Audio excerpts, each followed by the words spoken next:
Welcome to NS education. दोस्तों NS education के YouTube channel में आपका बहुत बहुत स्वागत है। दोस्तों मैं कमलेश साहू और मैं आज से आपको प्रोविजनल एग्जामिनेशन बोर्ड का जेल डिपार्टमेंट पहली रिक्वायरमेंट टेस्ट 2018 का प्रीवियस ईयर क्वेश्चन पेपर लेकर आया हूं। दोस्तों मेरे इस क्वेश्चन पेपर लाने का यह मकसद है, आपको पता ही होगा कि प्रीवियस ईयर के क्वेश्चन पेपर एग्जाम में रिपीट होते हैं और साथ ही साथ प्रीवियस ईयर के क्वेश्चन पेपर से हम यह एनालिसिस कर सकते हैं कि किस टाइप के क्वेश्चन एग्जाम में पूछे जाते हैं तथा उनका लेवल क्या रहता है। अभी हाल ही में प्रोविजनल एग्जामिनेशन बोर्ड द्वारा जेल पहली का नोटिफिकेशन आउट हो गया है, तो उसके रिगार्डिंग जो प्रीवियस ईयर के क्वेश्चन पेपर हैं यह आपकी एग्जाम में बहुत ही हेल्पफुल रहेंगे। वीडियो को स्टार्ट करने से पहले मैं आपको बता दूं कि यहाँ पर मैं आपको आज के इस वीडियो में जनरल नॉलेज तथा जनरल हिंदी से संबंधित कुल 40 क्वेश्चनों पर डिस्कशन करूंगा तथा हर क्वेश्चन से रिलेटेड इंपोर्टेंट फैक्ट जो कि आगामी एग्जाम में पूछे जा सकते हैं उनके बारे में भी डिस्कशन करूंगा।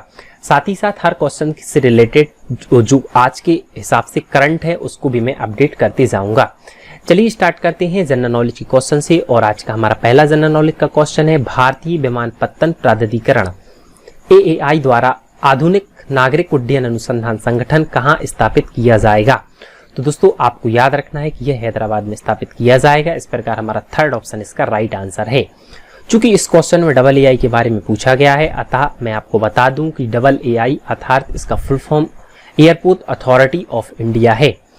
इसकी स्थापना 1 अप्रैल 1995 में हुई थी। अगर आपसे पूछ लिया जाए कि एयरपोर्ट अथॉरिटी ऑफ इंडिया का मुख्यालय कहां पर है, तो आपको याद रखना है कि इसका मुख्यालय नई दिल्ली में स्थित है। साथ ही साथ इसके चेयरमैन अरविंद सिंह है। बढ़ते हैं दूसरे क्वेश्चन की ओर और आज का हमारा दूसरा क्वेश्चन है, बिजली मंत्रालय भारत में एयर कंडीशन के लिए किस तापमान को डिफॉल्ट सेटिंग हेतु ध्यान में रख रहा है। तो दोस्तों आपको याद रखना है कि यह standard temperature by default 24 degree Celsius था। तो इस प्रकार इसका राइट आंसर हमारा फोर्थ ऑप्शन होगा। अब आपको याद रखना है इससे रिलेटेड जो भी इंपोर्टेंट फैक्ट है वो मैं आपको बता दूं कि यह 24 डिग्री सेल्सियस टेम्परेचर VEE के द्वारा प्रोवाइड किया गया था, अर्थात VEE के द्वारा इसको सजेस्ट किया गया था। आपको याद रखना है VEE का full form bureau of energy efficiency है। अब इसको रखने का मुख्य उद्देश्य क्या है, तो दोस्तों आपको याद रखना है कि इसका रखने का प्रमुख उद्देश्य यह है कि सबसे पहले तो यह कार्बन के उत्सर्जन में कमी करेगा, साथ ही साथ जो बिजली की खपत है उसमें भी कमी करेगा। आपको याद रखना है कि प्रति 1 डिग्री सेल्सियस पर बिजली की खपत में 6% तक की कमी होती है। बढ़ते हैं थर्ड क्वेश्चन की ओर और हमारा थर्ड क्वेश्चन जो कि मध्य प्रदेश से संबंधित है। आपको बताना है कि मध्य प्रदेश में देवरी घड़ियाल रियलिंग सेंटर कहाँ पर स्थित है। तो दोस्तों आपको याद रखना है कि देवरी घड़ियाल रियरिंग सेंटर मध्य प्रदेश के नेशनल चंबल सेंचुरी अर्थात राष्ट्रीय चंबल अभ्यारण्य में स्थित है। चूंकि इस क्वेश्चन का राइट आंसर राष्ट्रीय चंबल अभ्यारण्य है, अतः इससे रिलेटेड जितने भी इंपोर्टेंट फैक्ट हैं वो मैं आपको बता दूं। सबसे पहले आपको याद रखना है कि राष्ट्रीय चंबल अभ्यारण्य की स्थापना 1978-1979 में हुई थी। अगर बात की जाए क्षेत्रफल की तो इसका क्षेत्रफल 435 वर्ग किलोमीटर है। अब आपको याद रखना है कि यह मध्य प्रदेश का सबसे बड़ा घड़ियाल अभ्यारण्य है। आपको अगर आपके एग्जाम में पूछ लिया जाए कि बताइए मध्य प्रदेश का सबसे बड़ा घड़ियाल अभ्यारण्य कौन सा है, तो दोस्तों आपको याद रखना है राष्ट्रीय चंबल अभ्यारण्य मध्य प्रदेश का सबसे बड़ा घड़ियाल अभ्यारण्य है। आपको याद रखना है कि यह भिंड मुरैना मध्य प्रदेश, धौलपुर राजस्थान तथा इटावा उत्तर प्रदेश में फैला हुआ है। हमारा फर्स्ट ऑप्शन घाटी गांव अभ्यारण्य है। तो दोस्तों आपको याद रखना है कि घाटी गांव अभ्यारण्य ग्वालियर में स्थित है। हमारा थर्ड ऑप्शन सोन घड़ियाल अभ्यारण्य है। तो दोस्तों आपको याद रखना है कि सोन घड़ियाल अभ्यारण्य मध्य प्रदेश के शहडोल जिले में स्थित है। वहीं हमारा फोर्थ ऑप्शन केन घड़ियाल अभ्यारण्य है। तो दोस्तों आपको याद रखना है कि केन घड़ियाल अभ्यारण्य मध्य प्रदेश के छतरपुर पन्ना जिले के अंतर्गत आता है। इस प्रकार घड़ियाल सोन घड़ियाल अभ्यारण्य तथा केन अभ्यारण्य इन तीनों अभ्यारण्यों की स्थापना 1981 में हुई थी, जबकि राष्ट्रीय चंबल अभ्यारण्य की स्थापना 1978-1979 में हुई थी। बढ़ते हैं अगले क्वेश्चन की ओर और हमारा अगला क्वेश्चन है, किस अन्य भारतीय को भारत बटवानी के साथ 2018 रेमन मैगसेसे पुरस्कार से सम्मानित किया गया था। तो दोस्तों आपको बताना है कि 2018 में रेमन मैगसेसे पुरस्कार जो दिया गया था वह भारत बटवानी के साथ संयुक्त रूप में किसे दिया गया था। तो दोस्तों आपको याद रखना है हमारा थर्ड ऑप्शन सोनम वांगचुक इसका राइट आंसर है। सोनम वांगचुक को भारत वाटनी के साथ 2018 का रेमन मैगसेसे पुरस्कार से सम्मानित किया गया था। इस प्रकार फोर्थ ऑप्शन इसका राइट आंसर है। अब आपको बता दें कि जो सोनम वांगचुक हैं यह लद्दाख के एक शिक्षा सुधारक हैं। मैं आपको पुनः बता दूं कि सोनम वांगचुक आपको नाम से ही समझ में आ रहा होगा, यह लद्दाख के एक शिक्षा सुधारक हैं। वहीं आपको याद रखना है कि भारत वाटवानी यह एक मनोचिकित्सक हैं जो कि मुंबई के मानसिक रूप से बीमार लोगों के लिए कार्य करते हैं। इस प्रकार आपको याद रखना है कि यह मुंबई के एक मानसिक चिकित्सक हैं। अब इस क्वेश्चन में रेमन मैग्सेसे पुरस्कार के बारे में पूछा गया है, अतः रेमन मैग्सेसे पुरस्कार से संबंधित जितने भी इंपोर्टेंट फैक्ट हैं वो मैं आपको बता दूं कि रेमन मैग्सेसे पुरस्कार की शुरुआत 1957 में हुई थी। यह एशिया का सर्वोच्च सम्मान है। इस पुरस्कार को अंतर्राष्ट्रीय स्तर पर एशिया के नोबेल पुरस्कार के रूप में भी मान्यता प्राप्त है। अब करंट पॉइंट ऑफ व्यू से देख लिया जाए तो दोस्तों आपको याद रखना है कि 2019 का रेमन मैग्सेसे पुरस्कार रवीश कुमार को दिया गया। यह भारतीय पत्रकार थे। यह क्वेश्चन आगामी एग्जाम में जरूर पूछा जाएगा। मैं एक बार पुनः रिपीट कर दे रहा हूं, 2019 का रेमन मैग्सेसे पुरस्कार भारतीय पत्रकार रवीश कुमार को मिला था। साथ ही साथ आपको याद रखना है कि इसके पहले यह पुरस्कार अरविंद केजरीवाल, अरुणा राय तथा संजीव चतुर्वेदी को भी प्रोवाइड किया जा चुका है या प्रदान किया जा चुका है। इस प्रकार इस क्वेश्चन से संबंधित जितने भी इंपोर्टेंट फैक्ट थे वो मैंने आपको बता दिया। बढ़ते हैं अगले क्वेश्चन की ओर और हमारा आज का 5वां क्वेश्चन है, ओलंपिक पदक जीतने वाली प्रथम भारतीय महिला कौन थी? तो दोस्तों आपको याद रखना है कि कर्णम मल्लेश्वरी ओलंपिक पदक जीतने वाली प्रथम भारतीय महिला थी। इस प्रकार हमारा फर्स्ट ऑप्शन इसका राइट आंसर है। चूंकि इस क्वेश्चन ने इसका राइट आंसर कर्णम मल्लेश्वरी है, अतः मैं कर्णम मल्लेश्वरी के बारे में बता दूं। सबसे पहले आपको याद रखना है कि कर्णम मल्लेश्वरी वेट लिफ्टिंग अर्थात भारोत्तोलक से संबंधित हैं। यह भारत के आंध्र प्रदेश राज्य से संबंधित हैं। आपको याद रखना है कि वर्ष 2000 में इन्होंने सिडनी ओलंपिक में कांस्य पदक जीता था। साथ ही साथ आपको याद रखना है कि 1999 में इन्हें राजीव गांधी खेल रत्न पुरस्कार से भी सम्मानित किया गया था। बढ़ते हैं 6वें क्वेश्चन की ओर और आज का हमारा 6वां क्वेश्चन है जो कि मध्य प्रदेश से संबंधित है। आपको बताना है कि मध्य प्रदेश में विदिशा क्षेत्र का नाम किस प्रसिद्ध सम्राट की पत्नी के नाम पर रखा गया? तो दोस्तों आपको याद रखना है कि इनका नाम अशोक की पत्नी के नाम पर रखा गया था। इस प्रकार इसका राइट आंसर हमारा 4th ऑप्शन सम्राट अशोक की पत्नी के नाम पर रखा गया था। चूंकि इस क्वेश्चन में विदिशा के बारे में पूछा गया है, अतः मैं आपको बता दूं कि विदिशा का प्राचीन नाम वेदिस, वेशनगर या भीलसा है। अब आपको याद रखना है कि सम्राट अशोक ने उज्जैनी प्रस्थान के समय विदिशा के व्यापारी की पुत्री श्रीदेवी के साथ विवाह किया था। अगर आपसे पूछा जाए कि बताइए सम्राट अशोक का संबंध किस वंश से है, तो दोस्तों आपको याद रखना है कि सम्राट अशोक का संबंध मौर्य वंश से है। जबकि अगर आपसे पूछ लिया जाए कि इनकी पत्नी श्रीदेवी का संबंध किस से है, तो आपको याद रखना है कि इनका संबंध शक वंश से संबंधित है। इस प्रकार बढ़ते हैं अगले क्वेश्चन की ओर और आज का हमारा 7वां क्वेश्चन है, विदिशा में हेलियोडोरस स्तंभ किस भगवान को समर्पित है? तो दोस्तों आपको याद रखना है कि विदिशा में हेलियोडोरस का गरुड़ स्तंभ भगवान विष्णु को समर्पित है। इस प्रकार हमारा फर्स्ट ऑप्शन इसका राइट आंसर होगा। आपको याद रखना है कि विदिशा के बेसनगर में निर्मित पत्थर से निर्मित यह एक प्राचीन स्तंभ है जिसका निर्माण 110 ईसा पूर्व में हुआ था। बढ़ते हैं 8वें क्वेश्चन की ओर और हमारा आज का 8वां क्वेश्चन है, सिंचाई बाढ़ नियंत्रण और बहुउद्देशीय परियोजना की तकनीकी आर्थिक मूल्यांकन खालिस्तान द्वारा आयोजित किया जाता है। तो दोस्तों आपको याद रखना है सिंचाई बाढ़ नियंत्रण और बहुउद्देशीय परियोजनाओं का तकनीकी आर्थिक मूल्यांकन केंद्रीय जल आयोग अर्थात सेंट्रल वाटर कमीशन के द्वारा किया जाता है। इस प्रकार इसका राइट आंसर हमारा 4th ऑप्शन होगा। दोस्तों आपको याद रखना है कि वर्तमान में केंद्रीय जल संसाधन मंत्री कौन है? तो दोस्तों आपको याद रखना है कि जो सेंट्रल गवर्नमेंट अर्थात केंद्र में अभी वर्तमान में केंद्रीय जल संसाधन मंत्री का नाम गजेंद्र सिंह शेखावत है। वहीं अभी हाल ही में मध्य प्रदेश में भी नवीनतम कैबिनेट मिशन का गठन हुआ है। इस प्रकार आपको याद रखना है कि अभी मध्य प्रदेश में जल संसाधन मंत्री का नाम तुलसीराम सिलावट जी है। यह मध्य प्रदेश की सामबीर विधानसभा से संबंधित हैं। बढ़ते हैं अगले क्वेश्चन की ओर और हमारा आज का 9वां क्वेश्चन जो कि पॉलिटी अर्थात संविधान से संबंधित है। आपको बताना है किस अनुसूची में संविधान द्वारा मान्यता प्राप्त भाषाओं का उल्लेख किया गया है। तो दोस्तों आपको याद रखना है कि संविधान की 8वीं अनुसूची भाषा से संबंधित है। इस प्रकार इसका राइट आंसर हमारा 4th ऑप्शन होगा। व्यापम के प्रीवियस ईयर क्वेश्चन में पूछा गया है कि बताइए कि संविधान में अभी वर्तमान में संविधान में कितनी भाषाएं हैं। तो दोस्तों आपको याद रखना है कि वर्तमान संविधान में कुल 22 भाषाओं का उल्लेख है।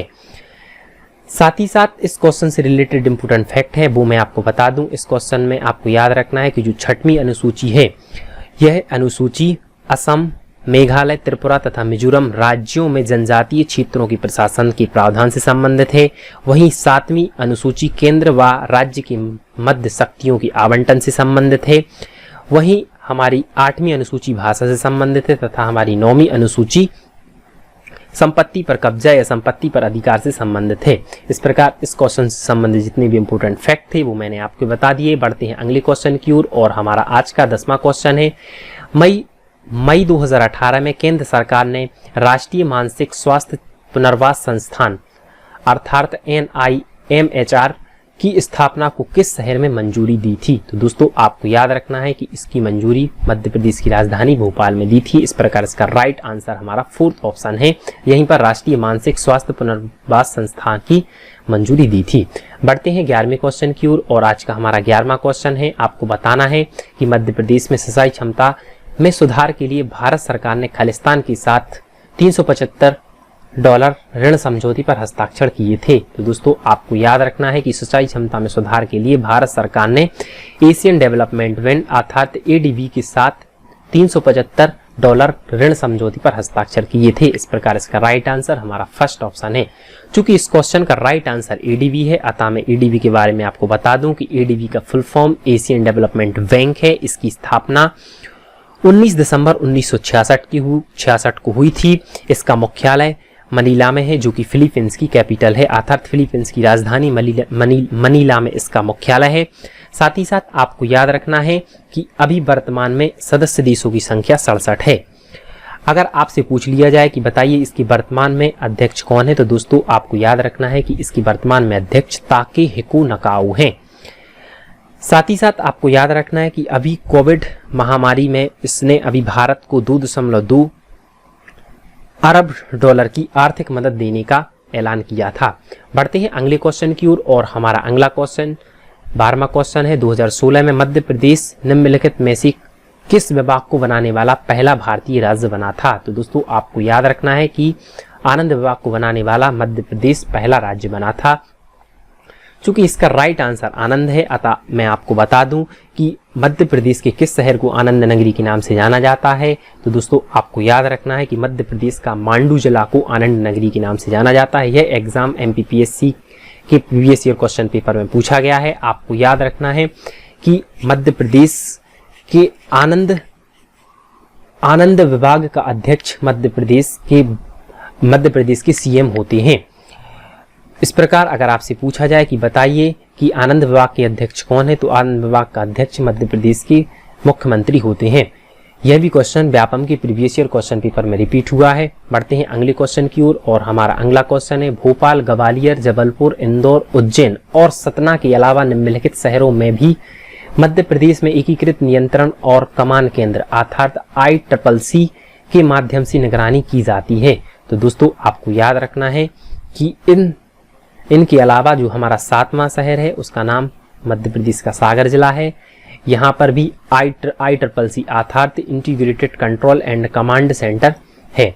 बढ़ते हैं अगले क्वेश्चन की ओर और हमारा अगला क्वेश्चन है। आपको बताना है कि संविधान का खालिस्तान अनुच्छेद राज्यपाल की नियुक्ति से संबंधित है। तो दोस्तों आपको याद रखना है कि संविधान का आर्टिकल 155 राज्यपाल की नियुक्ति से संबंधित है। चूंकि इस क्वेश्चन में राज्यपाल से संबंधित डिस्कशन हुआ है, अतः मैं बता दूं कि संविधान का भाग नंबर 4 राज्य से संबंधित है तथा इसी भाग में आर्टिकल नंबर 153 अर्थात 153 नंबर आर्टिकल पर बोलता है कि प्रत्येक राज्य में एक राज्यपाल होगा, प्रत्येक राज्य के राज्यपाल होंगे। आर्टिकल 154 बोलता है कि राज्य की कार्यपालिका शक्ति के बारे में बताता है। वहीं आर्टिकल 155 राज्यपाल की नियुक्ति के बारे में बताता है। इस प्रकार आपको याद रखना है कि आर्टिकल 153 में प्रत्येक राज्य की एक राज्यपाल का प्रावधान है, वहीं आर्टिकल 155 राज्यपाल की नियुक्ति से संबंधित है। बढ़ते हैं अगले क्वेश्चन की ओर और आज का हमारा 15वां क्वेश्चन है। आपको बताना है मध्य प्रदेश में उस स्थान का नाम बताइए जहां युद्ध स्मारक शौर्य स्मारक का उद्घाटन किया गया था। तो दोस्तों आपको याद रखना है कि मध्य प्रदेश की राजधानी भोपाल में शौर्य स्मारक का उद्घाटन किया गया था। यह उस टाइम पर हाईलाइटेड क्वेश्चन था। शौर्य स्मारक का उद्घाटन भारत के प्रधानमंत्री माननीय नरेंद्र मोदी जी ने इसका उद्घाटन किया था। अगर आपसे पूछा जाए कि बताइए इसकी एग्जैक्ट डेट उद्घाटन की क्या है, तो दोस्तों आपको याद रखना है कि इसकी उद्घाटन की डेट 14 अक्टूबर 2016 है। साथ ही साथ आपको याद रखना है कि इसकी जो आर्किटेक्ट की है वह सोना जैन के द्वारा की गई है। मैं आपको पुनः बना दूं कि इस शौर्य स्मारक की जो आर्किटेक्टिंग का काम किया है वह सोना जैन के द्वारा किया गया है। बढ़ते हैं अगले क्वेश्चन की ओर और आज का हमारा 16वां क्वेश्चन है, उस भारतीय खिलाड़ी का नाम बताइए जिन्हें 2014 में भारत रत्न से सम्मानित किया गया था। तो दोस्तों आपको याद रखना है कि वर्ष 2014 में भारत रत्न पुरस्कार से सम्मानित होने वाले व्यक्ति का नाम क्रिकेट के भगवान या लिटिल मास्टर के नाम से मशहूर सचिन तेंदुलकर को यह सम्मान मिला था। यह सम्मान इन्हें 2014 में प्राप्त हुआ था। चूंकि इस क्वेश्चन में भारत रत्न के बारे में पूछा गया है, अतः मैं आपको बता दूं कि भारत रत्न की शुरुआत 2 जनवरी 1954 में हुई थी। अभी तक भारत रत्न पुरस्कार भारत के 48 व्यक्तियों को दिया जा चुका है। 2019 में भारत रत्न पुरस्कार 3 व्यक्तियों को दिया गया था। ये व्यक्ति क्रमशः प्रणब मुखर्जी 2012 से लेकर 2017 तक यह भारत के प्रेसिडेंट अर्थात राष्ट्रपति रहे हैं। तो 2019 में प्रथम पर्सन प्रणब मुखर्जी को दिया गया था। इसके बाद भूपेश हजारिका, ये असम के प्रसिद्ध गायक था, इन्हें भी 2019 में भारत रत्न पुरस्कार से नवाजा गया था। वहीं नानाजी देशमुख को, यह एक समाज सेवक थे और इनको भी भारत रत्न पुरस्कार से नवाजा गया था। इस प्रकार आपको याद रखना है कि वर्ष 2019 में 3 व्यक्तियों को भारत रत्न पुरस्कार से नवाजा गया। मैं एक बार पुनः रिपीट कर दे रहा हूँ, ये व्यक्ति क्रमशः प्रणब मुखर्जी, भूपेश हजारिका तथा नानाजी देशमुख थे। अब आपको बता दें कि भारत रत्न पुरस्कार भारत का सर्वोच्च सम्मान होता है। इसके बाद पद्म विभूषण, इसके बाद पद्म भूषण और इसके बाद पद्म श्री पुरस्कार रहते हैं। बढ़ते हैं अगले क्वेश्चन की ओर और आज का हमारा 17वां क्वेश्चन है जो कि मध्य प्रदेश से ही संबंधित है। आपको बताना है कि भोपाल के किस मस्जिद को मस्जिद के ताज के रूप में जाना जाता है और यह भारत की सबसे बड़ी मस्जिद है। तो दोस्तों आपको याद रखना है, हमारा 4th ऑप्शन ताज उल मस्जिद इसका राइट आंसर है। इसी मस्जिद के ताज के नाम से जाना जाता है। यह भारत की ही नहीं अपितु एशिया की सबसे बड़ी मस्जिद है। आपको याद रखना है कि जो इसकी फाउंडर थे वह सुल्तान शाहजहां भोपाल की बेगम थी। उस समय पर मुगल शासक बहादुर शाह जफर थे। बढ़ते हैं अगले क्वेश्चन की ओर और हमारा अगला क्वेश्चन आपको सही मेल से संबंधित है। आपको बताना है निम्नलिखित में से कौन सा युग्म सही है। तो दोस्तों आपको याद रखना है कि जो सैंडल पीक है यह उत्तर अंडमान द्वीप में स्थित है। इस प्रकार इसका राइट आंसर हमारा 4th ऑप्शन होगा। पढ़ते हैं अगले क्वेश्चन की ओर और अगला क्वेश्चन हमारा इकोनॉमिक्स से संबंधित है। आपको बताना है कि निम्नलिखित में से किसे भारतीय योजना प्रक्रिया के प्रथम ब्लूप्रिंट के रूप में माना गया है। तो दोस्तों आपको याद रखना है कि हमारा इसका राइट आंसर विश्वेश्वरैया योजना है। इस प्रकार हमारा 4th ऑप्शन इसका राइट आंसर है। इन्हीं को भारतीय योजना प्रक्रिया के प्रथम ब्लूप्रिंट के रूप में जाना जाता है। दोस्तों आपको याद रखना है कि 1934 में भारत के लिए एक नियोजित अर्थव्यवस्था, जिसे हम इंग्लिश में प्लान्ड इकोनॉमी ऑफ इंडिया के नाम से जाना जाता है, इस बुक के लेखक भी विश्वेश्वरैया थे।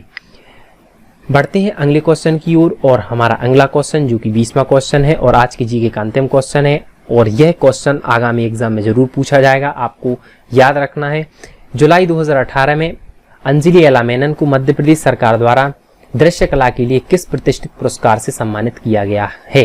तो दोस्तों आपको याद रखना है कि वर्ष 2018 में यह पुरस्कार अंजलि एला मेनन इन्हें कालिदास सम्मान से नवाजा गया था। चूंकि इस क्वेश्चन का राइट आंसर कालिदास सम्मान है, आपको याद रखना है कि कालिदास सम्मान से संबंधित क्वेश्चन व्यापम के एग्जाम में बहुत ही महत्वपूर्ण है और जो प्रीवियस ईयर क्वेश्चन पेपर है उनमें यह क्वेश्चन रैंडमली रिपीट हुआ है। अतः इससे रिलेटेड जितने भी इंपॉर्टेंट फैक्ट हैं वो मैं आपको बता दूं। आपको याद रखना है कि कालिदास सम्मान की शुरुआत 1980-1981 में हुई थी। कालिदास को भारत का शेक्सपियर कहा जाता है। आपको याद रखना है कि उपहार स्वरूप विजेता को 2 लाख रुपए की राशि दी जाती है। यह पुरस्कार 4 क्षेत्रों में दिया जाता है। यह क्षेत्र क्रमशः शास्त्रीय संगीत, शास्त्रीय नृत्य, रूपंकर कला तथा रंग कर्मक है। रूपंकर कला एक प्रकार की मूर्ति से संबंधित रहता है, वहीं रंग कर्म एक प्रकार के नाटक से संबंधित है। अब बात की जाए करंट के पॉइंट ऑफ व्यू से, तो दोस्तों आपको याद रखना है कि 2017 में यह पुरस्कार पंडित राम गोपाल बजाज को प्रदान किया गया था। 2018 में यह पुरस्कार अंजुली एला मेनन को दिया गया था। वहीं 2019 में यह पुरस्कार सुरेंद्र वर्मा को दिया गया। मैं एक बार पुनः बता दे रहा हूं कि 2019 का यह क्वेश्चन बहुत ही इंपोर्टेंट है। 2019 का कालिदास पुरस्कार रंगकर्म के क्षेत्र में सुरेंद्र वर्मा को प्रदान किया गया। आपको याद रखना है कि कालिदास को भारत का शेक्सपियर कहा जाता है। बढ़ते हैं अगले क्वेश्चन की ओर, और अगले क्वेश्चन हमारे जनरल हिंदी से संबंधित हैं। आपको बताना है, और आज का हमारा पहला हिंदी का क्वेश्चन है, आपको बताना है नी उपसर्ग से बना शब्द निम्नलिखित में से कौन है। चूंकि इस क्वेश्चन में उपसर्ग के बारे में पूछा गया है, अतः आपको याद रखना है कि उपसर्ग किसी शब्द के आगे जुड़कर जुड़ते हैं, तो आपको बताना है कि नी आगे जुड़कर कौन सा बना हुआ उपसर्ग है। दोस्तों आपको याद रखना है, हमारा फर्स्ट ऑप्शन इसका राइट आंसर है, नियम इसका राइट आंसर है। नियम में नी उपसर्ग इसका राइट आंसर है। बढ़ते हैं अगले क्वेश्चन की ओर, और हमारा दूसरा क्वेश्चन है कथनी का निम्नलिखित में से कौन सा सही विलोम शब्द है। तो दोस्तों आपको याद रखना है कथनी, कथनी का आपको विलोम शब्द बताना है, और कथनी का विलोम करनी होता है। इस प्रकार फोर्थ ऑप्शन इसका राइट आंसर है। पढ़ते हैं अगले क्वेश्चन की ओर, जो पुनः हमारा विलोम शब्द से संबंधित है। दोस्तों आपको बता दें कि जो व्यापम के प्रीवियस ईयर की जेल पहली के क्वेश्चन पेपर हुए थे, उसमें 2 क्वेश्चन विलोम से पूछे गए थे, 2 क्वेश्चन अलंकार से, 2 क्वेश्चन छंद से, 2 क्वेश्चन शुद्ध शब्द से। इस प्रकार फिक्स सेक्शन है, आप अगर इन्हें प्रिपेयर कर लेते हैं तो आप हिंदी में 20/20 अर्थात 20/20 मार्क्स प्राप्त कर सकते हैं। पुनः बता दूं विलोम शब्द के बारे में पूछा गया है, आपको बताना है कवियत्री का विलोम शब्द कौन सा है। तो दोस्तों आपको याद रखना है कि वर्तनी की दृष्टि से हमारा फर्स्ट ऑप्शन इसका राइट आंसर है, कवियत्री का सही विलोम कवि है। बढ़ते हैं अगले क्वेश्चन की ओर, जो कि संधि विच्छेद से संबंधित है। संधि विच्छेद तथा समास से भी 2 क्वेश्चन पूछे गए थे। आपको बताना है कि संधि विच्छेद का संधि विच्छेद क्या होगा। तो संधि विच्छेद का संधि विच्छेद हमारा थर्ड ऑप्शन संधि प्लस छेद होगा। इस प्रकार थर्ड ऑप्शन इसका राइट आंसर है। बढ़ते हैं अगले क्वेश्चन की ओर, और अगला क्वेश्चन पुनः उपसर्ग से संबंधित है। आपको बताना है कि अधि निम्नलिखित में से कौन सा उपसर्ग है। तो हमारा थर्ड ऑप्शन इसका राइट आंसर है, अधि प्लस वर्ष, अधि वर्ष इसका राइट आंसर है। बढ़ते हैं छठवें क्वेश्चन की ओर, और हमारा छठवां क्वेश्चन समास से संबंधित है। आपको बताना है चौमासा निम्नलिखित में से कौन सा समास है। तो दोस्तों आपको याद रखना है कि चौमासा यह एक संख्यावाचक है, और जहां संख्यावाचक आ जाए वहां पर द्विगु समास होता है। इस प्रकार हमारा फोर्थ ऑप्शन इसका राइट आंसर है। फॉर एग्जाम्पल चौमासा इसका राइट आंसर है। जैसे आपसे पूछ लिया जाए त्रिभुवन, चौराहा, ये सब द्विगु समास के ही एग्जाम्पल हैं। चूंकि इस क्वेश्चन का राइट आंसर द्विगु समास है, अतः मैं आपको द्विगु समास के बारे में बता दूं। आपको बड़े ध्यान से सुनना है कि द्विगु समास वह समास होता है जिसमें संख्यावाचक हो, उसे हम द्विगु समास बोलते हैं। साथ ही साथ आपको याद रखना है कि हमारा फर्स्ट ऑप्शन कर्मधारय समास है। तो दोस्तों आपको याद रखना है कि जिस समास में उत्तर पद प्रधान होता है उसे हम कर्मधारय समास कहते हैं। कर्मधारय समास के बाद हमारा सेकंड ऑप्शन द्वंद्व समास है। तो दोस्तों आपको याद रखना है कि जिस समास में दोनों पद प्रधान हो उसे हम द्वंद्व समास कहते हैं। इनके विक्षेपण इनके विग्रह के समय हम बीच में कुछ कारक चिन्ह का प्रयोग करते हैं, जो क्रमशः अथवा, या और होते हैं। फॉर एग्जाम्पल जैसे दिन और रात, माता और पिता, भाई और बहन, ये सभी द्वंद्व समास की एग्जाम्पल हैं। वहीं हमारा थर्ड ऑप्शन बहुब्रीहि समास है। तो दोस्तों आपको याद रखना है कि जिस समास में प्रथम तथा द्वितीय दोनों पद प्रधान ना हो, अर्थात प्रथम तथा द्वितीय पद मिलकर किसी तीसरे पद की ओर संकेत करें, वहां पर बहुब्रीहि समास होता है। फॉर एग्जाम्पल दशानन, अर्थात 10 आनन है जिसके। इस प्रकार आपको याद रखना है कि बहुब्रीहि समास को भी मैंने आपको बता दिया। बढ़ते हैं अगले क्वेश्चन की ओर, और अगला क्वेश्चन हमारे शुद्ध रूप से संबंधित है। आपको बताना है कि शताब्दी का शुद्ध रूप क्या है। तो दोस्तों हमारा फर्स्ट ऑप्शन इसका राइट आंसर है। शताब्दी का सही रूप हमारा फर्स्ट ऑप्शन होगा। बढ़ते हैं 8वें क्वेश्चन की ओर, और हमारा 8वां क्वेश्चन जो कि पर्यायवाची से संबंधित है। आपको बताना है कि घोड़ा के लिए सही पर्यायवाची की पंक्ति को चुनिए। तो दोस्तों आपको याद रखना है कि घोड़ा के लिए हम अश्व बोलते हैं, हाय बोलते हैं और बाजी। इस प्रकार हमारा फर्स्ट ऑप्शन इसका राइट आंसर होगा। चूंकि इस क्वेश्चन में घोड़ा की पर्यायवाची के बारे में पूछा गया है, अतः आपको मैं बता दूं कि घोड़ा को घोटक भी बोलते हैं, रवि पुत्र भी बोलते हैं, हाय भी बोलते हैं, तुरंग भी बोलते हैं, सैंधव भी बोलते हैं, दधिका भी बोलते हैं, सरता भी बोलते हैं, अश्व और बाजी, ये सब घोड़ा की पर्यायवाची हैं। इस प्रकार फर्स्ट ऑप्शन इसका राइट आंसर है। बढ़ते हैं अगले क्वेश्चन की ओर, और अगला क्वेश्चन हमारे वन वर्ड सब्स्टिट्यूशन अर्थात एक शब्द में संबंधित है। आपको बताना है जिसे इस बात का ज्ञान ना हो कि कर्तव्य क्या है और अकर्तव्य क्या है। तो दोस्तों ऐसे व्यक्ति को की कर्तव्य विमूढ़ कहते हैं। इस प्रकार हमारा थर्ड ऑप्शन इसका राइट आंसर होगा। बढ़ते हैं अगले क्वेश्चन की ओर, और हमारा अगला क्वेश्चन है देर लगाकर काम करने वाले के लिए एक शब्द निम्नलिखित कौन सा होगा? तो दोस्तों आपको याद रखना है कि इसका राइट आंसर दीर्घ सूत्री होगा। इस प्रकार दीर्घ हमारा थर्ड ऑप्शन इसका राइट आंसर होगा। बढ़ते हैं अगले क्वेश्चन की ओर और अगला क्वेश्चन हमारा मुहावरे से संबंधित है। आपको बताना है कि अंधा बनना मुहावरे का सही अर्थ क्या है? तो दोस्तों आपको याद रखना है कि अंधा बनना अर्थात जानबूझकर किसी बात पर ध्यान न देना, इसका सही राइट आंसर है। इस प्रकार हमारा दूसरा ऑप्शन इसका राइट आंसर होगा। बढ़ते हैं 12वें क्वेश्चन की ओर और हमारा 12वां क्वेश्चन है अन प्रत्यय से बना निम्नलिखित में से कौन है? तो दोस्तों आपको याद रखना है कि प्रत्यय किसी शब्द के पीछे जोड़कर बनते हैं और अन हमारा फर्स्ट ऑप्शन है। अनमना ये नहीं हो सकता। रहन इसका राइट आंसर है। रह प्लस अन रहन इसका राइट आंसर है। तो आपको याद रखना है कि अन प्रत्यय से बना शब्द रहन है। बढ़ते हैं अगले क्वेश्चन की ओर और अगला क्वेश्चन पुनः पर्यायवाची से संबंधित है। आपको बताना है कि जंगल की सही पर्यायवाची कौन है? तो दोस्तों आपको याद रखना है कि जंगल के लिए हम वन भी बोलते हैं, अरण्य और कानन। इस प्रकार हमारा फोर्थ ऑप्शन इसका राइट आंसर है। चूंकि इस क्वेश्चन में जंगल के बारे में पूछा गया है, अतः जंगल की पर्यायवाची में आपको बता दूं कि जंगल के लिए हम विपिन भी बोलते हैं, कानन भी बोलते हैं, वन भी बोलते हैं, अरण्य भी बोलते हैं, गहन भी बोलते हैं, कांतार भी बोलते हैं, बीहड़ भी बोलते हैं, गहन भी बोलते हैं, कानन भी बोलते हैं और बिटप। ये सभी आपके जंगल के पर्यायवाची हैं। बढ़ते हैं अगले क्वेश्चन की ओर और हमारा अगला क्वेश्चन शुद्ध रूप से संबंधित है। आपको बताना है कि मनोकामना का शुद्ध रूप क्या है? तो दोस्तों हमारा फर्स्ट ऑप्शन इसका राइट आंसर है। बढ़ते हैं 15वें क्वेश्चन की ओर और 15वां क्वेश्चन हमारा समास विग्रह से संबंधित है। आपको बताना है कि रामानुज का सही समास विग्रह क्या होगा? तो दोस्तों आपको याद रखना है कि राम का अनुज इसका राइट आंसर होगा। इस प्रकार थर्ड ऑप्शन हमारा राइट आंसर होगा। दोस्तों आपको याद रखना है कि इसमें तत्पुरुष समास है। वह समास जिसमें उत्तर पद प्रधान हो वहां तत्पुरुष समास होता है। इस समास के विग्रह के समय उनके बीच कारक चिन्ह आ जाते हैं। चूंकि यहाँ पर कारक चिन्ह का आ रहा है, इस प्रकार इसका राइट आंसर संबंध तत्पुरुष समास है।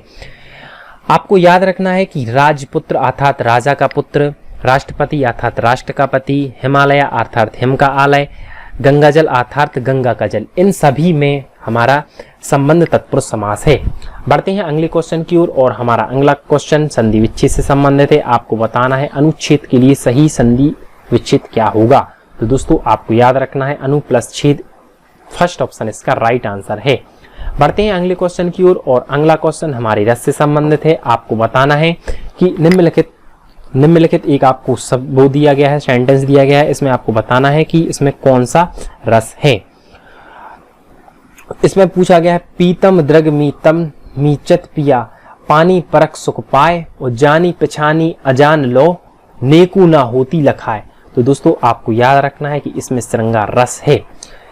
चूंकि इसका राइट आंसर श्रृंगार रस है, अतः आपको बता दें कि जिस रस में नायक और नायिका की प्रेम पूर्वक चेष्टाओं का वर्णन होता है वहां पर श्रृंगार रस होता है। मैं आपको पुनः बता दूं कि श्रृंगार रस का स्थायी भाव रति है। जहां पर नायक और नायिका की प्रेम पूर्वक चेष्टाओं अथवा क्रियाकलापों का श्रृंगारिक वर्णन होता है वहां श्रृंगार रस होता है। श्रृंगार रस की दो भेद होते हैं जो क्रमशः संयोग श्रृंगार तथा वियोग श्रृंगार होते हैं। हमारा फर्स्ट ऑप्शन प्रेम रस है, सेकंड ऑप्शन शांत रस है। तो दोस्तों आपको याद रखना है कि शांत रस का स्थायी भाव निर्वेद या सम है। यह भी व्यापम के प्रीवियस ईयर क्वेश्चन पेपर में पूछा गया है। रस तथा उससे संबंधित जितने भी स्थायी भाव हैं उनको आपको याद कर लेना है क्योंकि ये एग्जाम में पूछे जाते हैं। शांत रस की परिभाषा की बात कर ली जाए तो जहां पर भक्ति, नीति, ज्ञान, वैराग्य, धर्म, दर्शन, तत्वज्ञान अथवा सांसारिक नश्वरता संबंधी प्रसंगों का वर्णन हो वहां शांत रस होता है। फॉर एग्जाम्पल माटी कहे कुमार से तू क्या रोंदे मोह, यह भी एक प्रकार का शांत रस है। या फिर माली आवत देखकर कलियन कभी करे पुकार, इसमें भी शांत रस का एग्जाम्पल है। वहीं आपको याद रखना है कि जहां पर स्नेह का वर्णन हो अर्थात संतान के प्रति स्नेह का भाव वात्सल्य रस का उदाहरण है। इस प्रकार आपको याद रखना है कि वात्सल्य रस का स्थायी भाव स्नेह है। बढ़ते हैं अगले क्वेश्चन की ओर और हमारा अगला क्वेश्चन अलंकार से संबंधित है। आपको बताना है कंकड़ कीकड़ निपुर सुनी धुनी कहत लखन सन राम हृदय गुनी, निम्नलिखित में से कौन सा अलंकार है? तो दोस्तों आपको याद रखना है कि जहां एक या कई व्यंजनों की एक से अधिक बार आवृत्ति हो वहां अनुप्रास अलंकार होता है। चूंकि यहाँ पर का व्यंजन की एक या कई बार आवृत्ति हो रही है।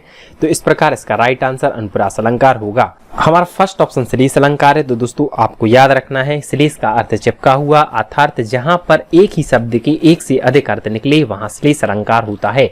फॉर एग्जाम्पल, रहीमन पानी राखिए, बिन पानी सब सून, पानी गए न उबरे और मोती मानस चून। तो निम्नलिखित में कौन सा अलंकार है? तो आपको याद रखना है कि इसमें श्लेष अलंकार है। यहाँ पर एक पानी का अर्थ चमक है, एक पानी का अर्थ मनुष्य के अर्थ में सम्मान है, वहीं एक पानी का अर्थ आटे के अर्थ में साधारण जल है। तो इस प्रकार आपको याद रखना है कि श्लेष का अर्थ चिपका हुआ होता है। हमारा सेकंड ऑप्शन यमक अलंकार है। तो दोस्तों आपको याद रखना है, जहां एक ही शब्द के दो या दो से अधिक बार और प्रत्येक बार उसका भिन्न अर्थ निकले वहां यमक अलंकार होता है। फॉर एग्जाम्पल, कनक कनकती सौगुनी मादकता बिका, यह एक प्रकार के यमक अलंकार का एग्जाम्पल है। हमारा फोर्थ ऑप्शन उपमा अलंकार है। तो दोस्तों आपको याद रखना है कि इसे अलंकारों का शुरुरत्न या सिरमूढ़ कहा जाता है। जब दो वस्तुओं की आपस में तुलना या समानता की जाती है तो वहां उपमा अलंकार होता है। फॉर एग्जाम्पल, राधा रति के समान सुंदर हैं, यह उपमा अलंकार का एग्जाम्पल है। बढ़ते हैं अगले क्वेश्चन की ओर, और अगला क्वेश्चन पुनः हमारा रस से संबंधित है। आपको बताना है, अति मलिन वृष भानु कुमारी, हरिश्रम जल अंतर तनु भीजो, तालाचार न ध्वावत्सारी, निम्नलिखित में से कौन सा रस है? तो दोस्तों आपको याद रखना है कि इसका राइट आंसर श्रृंगार रस है। इससे संबंधित मैंने रस के बारे में बता दिया है। मैं आपको बता दूं कि श्रृंगार रस का स्थायी भाव रति है, वहीं शांत रस का स्थायी भाव निर्वीत तथा सम है, वत्सल रस का स्थायी भाव स्नेह है। बढ़ते हैं अगले क्वेश्चन की ओर, और आज का हमारा अगला क्वेश्चन जो कि अंतिम क्वेश्चन है, आपको बताना है, कनक कनकती सौगुनी मादकता अधिकाय, बाखाए बैरायजक ता खाए बैराय, निम्नलिखित में से कौन सा अलंकार है? तो दोस्तों आपको याद रखना है कि इसका राइट आंसर यमक अलंकार है। मैंने आपको पहले ही बता दिया था कि जहां एक ही शब्द दो या दो से अधिक बार आए तथा प्रत्येक बार उसका अर्थ भिन्न निकले वहां यमक अलंकार होता है। फॉर एग्जाम्पल, यहाँ पर कनक कनक एक शब्द दो बार आए तथा उसका हर बार अलग अर्थ निकले। यहाँ पर कनक का एक बार अर्थ धतूरा है और एक कनक का अर्थ सोना है। तो इस प्रकार यहाँ पर एक शब्द की आवृत्ति एक या एक से दो या दो से अधिक बार हुई है तथा प्रत्येक बार उसका भिन्न अर्थ निकल रहा है। इस प्रकार इसका राइट आंसर यमक अलंकार है। वहीं हमारा थर्ड ऑप्शन अनुप्रास अलंकार है। दोस्तों आपको याद रखना है कि जहां एक या कई व्यंजनों की एक से अधिक बार आवृत्ति होती है वहां अनुप्रास अलंकार होता है। इस प्रकार आज के जितने भी ये क्वेश्चन थे इनका डिस्कशन यहीं पर समाप्त होता है। मेरी आपसे पुनः रिक्वेस्ट है, अगर आपको वीडियो अच्छा लगा है तो आपको लाइक करना है, साथ ही साथ कमेंट बॉक्स में कमेंट करके बताना है। मिलते हैं अगले वीडियो में, तब तक बने रहिए हमारे साथ। धन्यवाद। Thank you for watching my video.